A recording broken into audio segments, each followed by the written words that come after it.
ಮಾಧ್ಯಮದವರ ಸಹಕಾರವನ್ನು ಬಯಸ್ತೇನೆ. ಯಾಕಂದ್ರೆ ಸರ್ಕಾರದವರು, ಬಿಜೆಪಿ ಸರ್ಕಾರ ಸುಳ್ಳು ಮಾಹಿತಿಗಳನ್ನ ಜನರಿಗೆ ಕೊಡ್ಲಿಕ್ಕೆ, ನಿಮ್ಮ ಮೂಲಕ ಕೊಡ್ಲಿಕ್ಕೆ ಪ್ರಯತ್ನವನ್ನ ಮಾಡ್ತಾರೆ. ಇವತ್ತು ನೋಡಿ, 2 ದಿನಪತ್ರಿಕೆಗಳಲ್ಲಿ ಅಡ್ವರ್ಟೈಸ್ಮೆಂಟ್ ಕೊಟ್ಟಿದ್ದಾರೆ. ಯಾರು ಕೊಟ್ಟಿದ್ದಾರೆ ಅಂತಕ್ಕಂಥ ಹೆಸರಿಲ್ಲ. ಕಾರಜೋಳ ಕೊಟ್ಟಿದ್ದಾರ, ವಾಟರ್ ರಿಸೋರ್ಸಸ್ ಇಲಾಖೆಯವರು ಕೊಟ್ಟಿದ್ದಾರ, ಅಥವಾ ಕರ್ನಾಟಕ ಸರ್ಕಾರ ಕೊಟ್ಟಿದ್ದಾರ, ಯಾರ್ದು ಹೆಸರಿಲ್ಲ. ಇದರ ಅರ್ಥ ಏನು ಅಂತಂದ್ರೆ, ಈ ಹೋರಾಟ ಇದೆಯಲ್ಲ, ಮೇಕೆದಾಟು ಹೋರಾಟ, ಇದು ರಾಜಕಾರಣಕ್ಕೋಸ್ಕರವಾಗಿ ಮಾಡ್ತಾ ಇರ್ತಕ್ಕಂಥ ಹೋರಾಟ. I making it very very clear.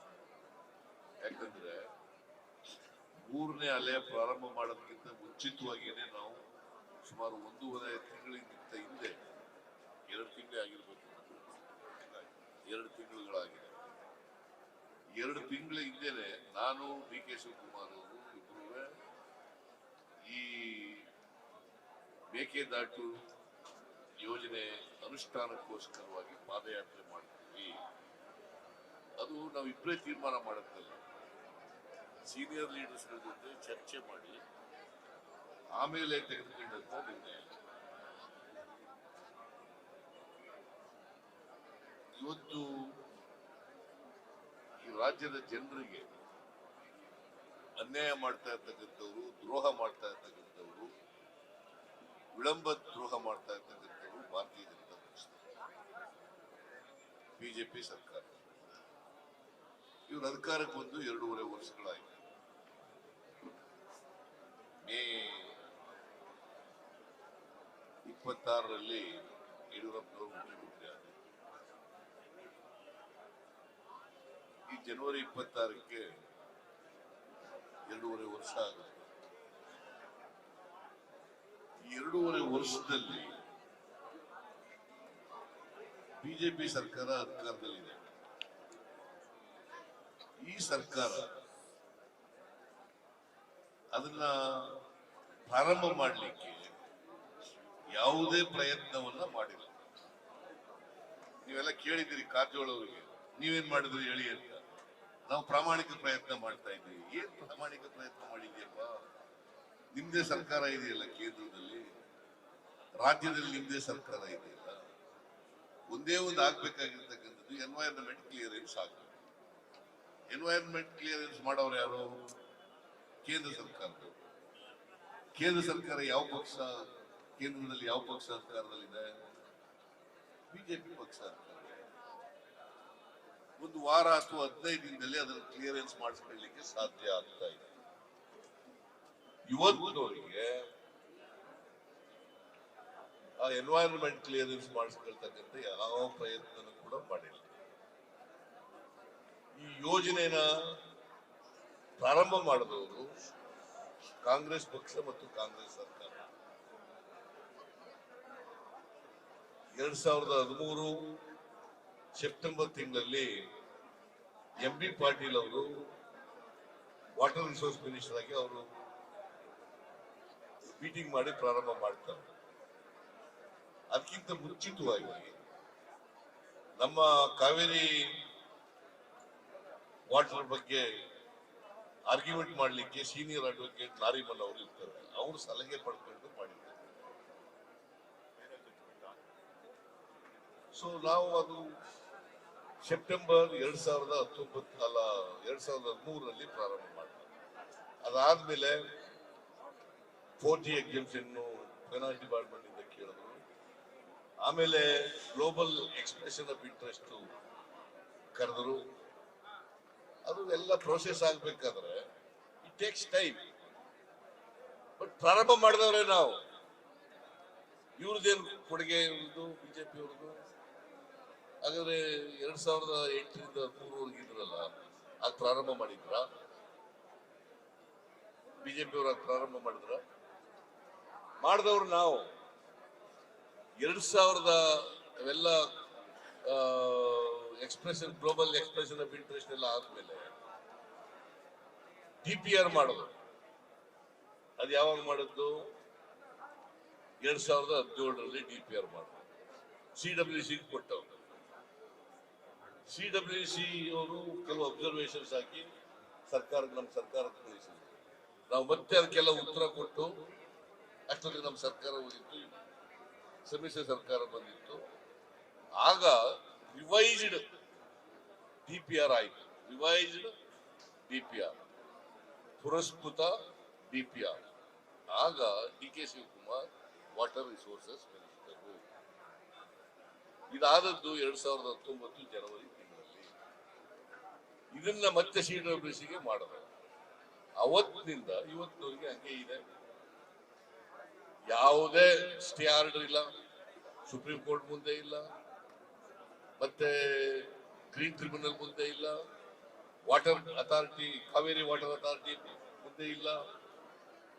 This is the position. ಅವರು ಅರ್ಜಿ ಹಾಕಿದ್ದಾರೆ ತಮಿಳುನಾಡಿನವರು, ಅದಕ್ಕೆ ಸ್ಟೇ ಕೊಡಲ್ಲ ಅಂತ ಹೇಳ್ಬಿಟ್ಟಿದ್ದಾರೆ. ಸುಪ್ರೀಂ ಕೋರ್ಟ್ ಸ್ಟೇ ಕೊಡಲ್ಲ ಅಂತ ಹೇಳ್ಬಿಟ್ಟಿದ್ದಾರೆ. ತಮಿಳುನಾಡು ಗ್ರೀನ್ ಟ್ರಿಬ್ಯುನಲ್ ಅವರು ಒಂದು ಆದೇಶ ಮಾಡಿದ್ರು. ಏನಂತ ಅಂತಂದ್ರೆ, ಒಂದು ಸಮಿತಿ ಮಾಡಬೇಕು, ಆ ಸಮಿತಿಯವರು ಹೋಗಿ ಇನ್ಸ್ಪೆಕ್ಷನ್ ಮಾಡಬೇಕು, ಅವ್ರು ರಿಪೋರ್ಟ್ ಕೊಡಬೇಕು ಅಂತ ಮಾಡಿದ್ರು. ಅದು ನ್ಯಾಷನಲ್ ಗ್ರೀನ್ ಟ್ರಿಬ್ಯುನಲ್ ಅವರು ಅದನ್ನ ರದ್ದು ಮಾಡಿದ್ದಾರೆ. Absolutely there is no legal impediment. There is no legal impediment. ಇವರು ಅದನ್ನ ಮಾಡದೆ ಅದನ್ನ ಮುಚ್ಕೊಳ್ಳಿಕ್ಕೋಸ್ಕರವಾಗಿ ಈ ತರದ ಅಡ್ವರ್ಟೈಸ್ಮೆಂಟ್ ಎಲ್ಲ ಕೊಟ್ಟು ತಪ್ಪು ಮಾಹಿತಿಯನ್ನ ಕೊಡ್ತಕ್ಕಂಥ ಪ್ರಯತ್ನವನ್ನ ಮಾಡ್ತಾ ಇದ್ದಾರೆ. ಅದ್ರ ಜೊತೆಗೆ ನಮ್ಮ ವಾಟರ್ ಡಿಸ್ಪ್ಯೂಟ್ ಇತ್ತಲ್ಲ, ತಮಿಳುನಾಡು ನಮಗೆ, ಕೇರಳಕ್ಕೆ, ಪಾಂಡಿಚೇರಿಗೆ, 4 ರಾಜ್ಯಗಳಿಗೆ ವಾಟರ್ ಡಿಸ್ಪ್ಯೂಟ್ ಇತ್ತಲ್ಲ, ಅಂತಿಮವಾಗಿ ಇತ್ಯರ್ಥ ಆದದ್ದು ಸುಪ್ರೀಂ ಕೋರ್ಟ್ ನಲ್ಲಿ. 16/2/2018. 16/2/2018.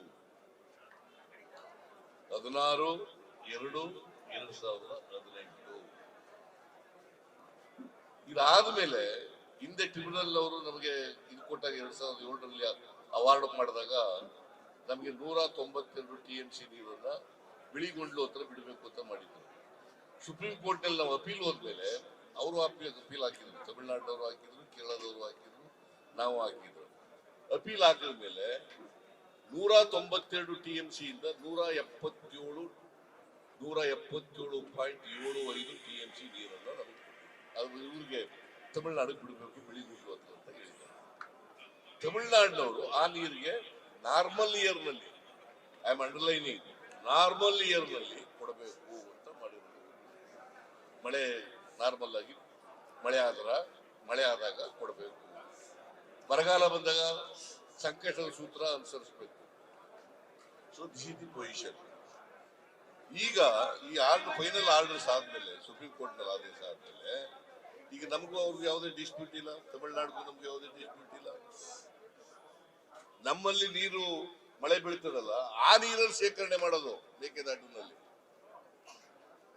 As a matter of fact ನಾವು 166 TMC ನೀರನ್ನು ಅಲ್ಲ, ಬರೀ 66 TMC ನೀರನ್ನ ಅಲ್ಲಿ ಶೇಖರಣೆ ಮಾಡ್ತೀವಿ.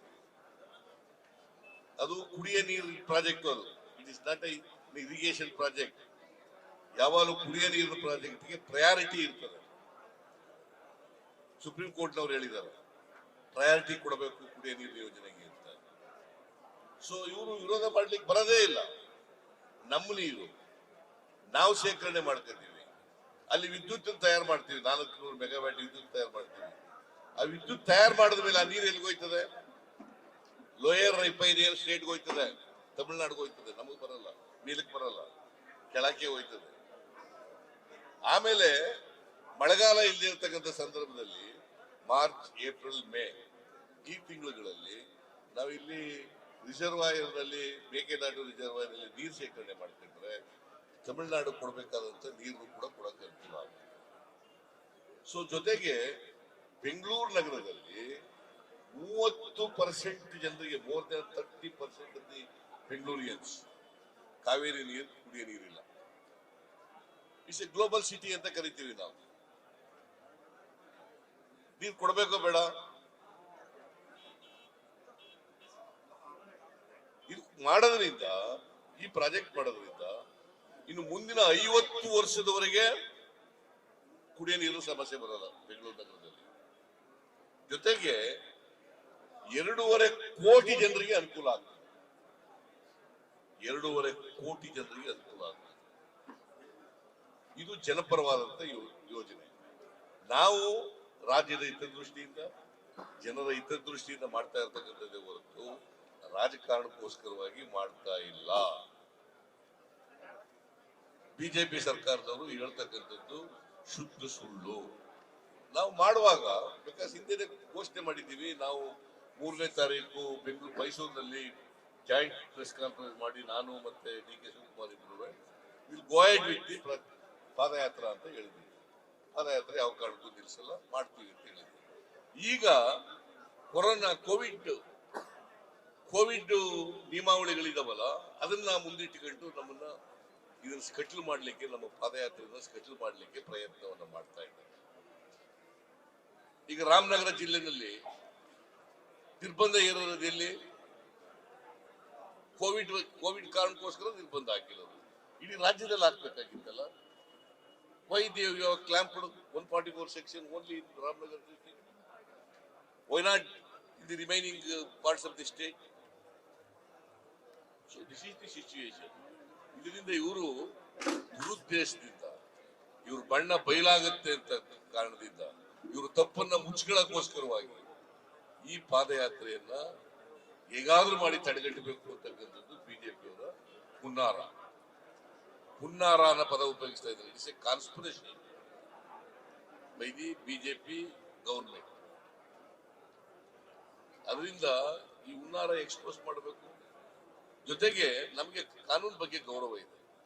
There are legislators, many of us are legislators. ಕಾನೂನು ಮಾಡೋರು, ಪಾರ್ಲಿಮೆಂಟ್ ಮೆಂಬರು, ಅಸೆಂಬ್ಲಿ ಮೆಂಬರು, MLCಗಳು ನಾವೆಲ್ಲ ಇದ್ದೀವಿ.